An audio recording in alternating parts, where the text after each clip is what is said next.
কাজল শেখ ও অনুব্রত মণ্ডলের সৌজন্যমূলক সাক্ষাৎকার। বীরভূম জেলা তৃণমূল কংগ্রেস ভবন প্রধান কার্যালয়ে আজ সাক্ষাৎকার করলেন বীরভূম জেলা সভাধিপতি কাজল শেখ, নানুরের বিধায়ক বিধানচন্দ্র মাঝি, নানু তৃণমূলের ব্লক সভাপতি সুব্রত ভট্টাচার্য সহ অন্যান্য তৃণমূলের কর্মীবৃন্দ। বীরভূম তৃণমূল কংগ্রেস সভাপতি অনুব্রত মণ্ডল দুজুড়ে আজ সৌজন্যমূলক সাক্ষাৎকার হয়। আগে সংগঠনের বিষয়ে কোনো কথা বলছে না, সংগঠনের বিষয়ে কথা বলার পরিস্থিতি এখন নেই। আজকে দাদা শারীরিকভাবে উঠুক 2 বছরের বেশি সময় ধরে তিনি আমাদের কাজ করতে প্রবেশ করেছেন। একটা মিথ্যা মামলায় জেহাদিল আবুল রাখা হয়েছে বারবার আমাদের মাধ্যমে। তাছাড়া বীরভূম জেলার সংগঠনটাকে দিয়ে তিল করে গড়ে তুলেছেন। সম্ভবত বীরভূম জেলার হাজার হাজারে কাছাকাছি ওনাকে দেখার জন্য একবার আসছেন, আমরাও একবার দেখার জন্য আসছি।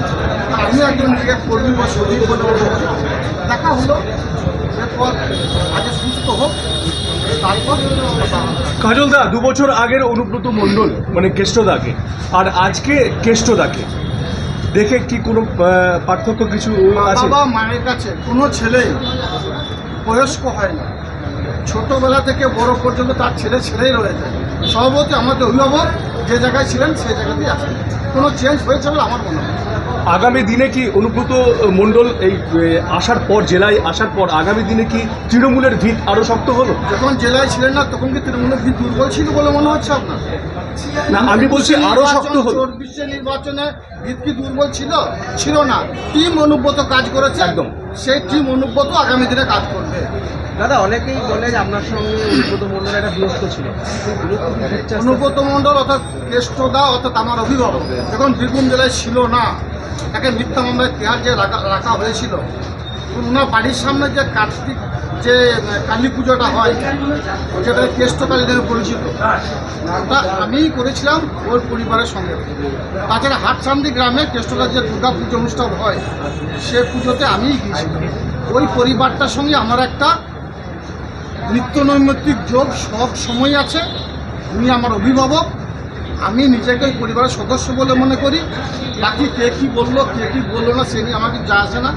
কেউ যদি আপনাকে বলে আপনার কাকে আপনার কানটা নিয়ে পাওয়াল, আপনি কানটা দিকে কানে হাত দেবেন না কাকে পিছনে ছুটবেন? নিশ্চয়ই কাকে পিছনে ছুটবে, কানে হাত দিয়ে দেখবেন, তো সেটা দেখায় ভালো বলে মনে করি। অনুব্রত মণ্ডল আমার অভিভাবক, আমার রাজনৈতিক গুরু। আজ পর্যন্ত একটা মিডিয়া বন্ধু সাংবাদিক দেখাতে পারবেন না যে কোনো সময় অনুব্রত মণ্ডল মহাশয়ের সঙ্গে আমার তুতুমেমা হয়েছে, ঝগড়াঝাটি হয়েছে, বাক বিতরণটা হয়েছে। আজ পর্যন্ত হয়নি, আগামী দিনও হবে না। এটা মিডিয়ার একটা অংশের বানানো গল্প ছাড়া আর কিছু নয়। দাদা, কেষ্টদা সবাইকে নিয়ে একসাথে চলার একটা বার্তা দিয়েছেন কিছুদিন আগে। বার্তা এখন দিয়েছেন, কিন্তু বিগত দিনও একসঙ্গে নিয়ে চলেছিলেন। এখন আগের মধ্যে কোনো তফাৎ নেই।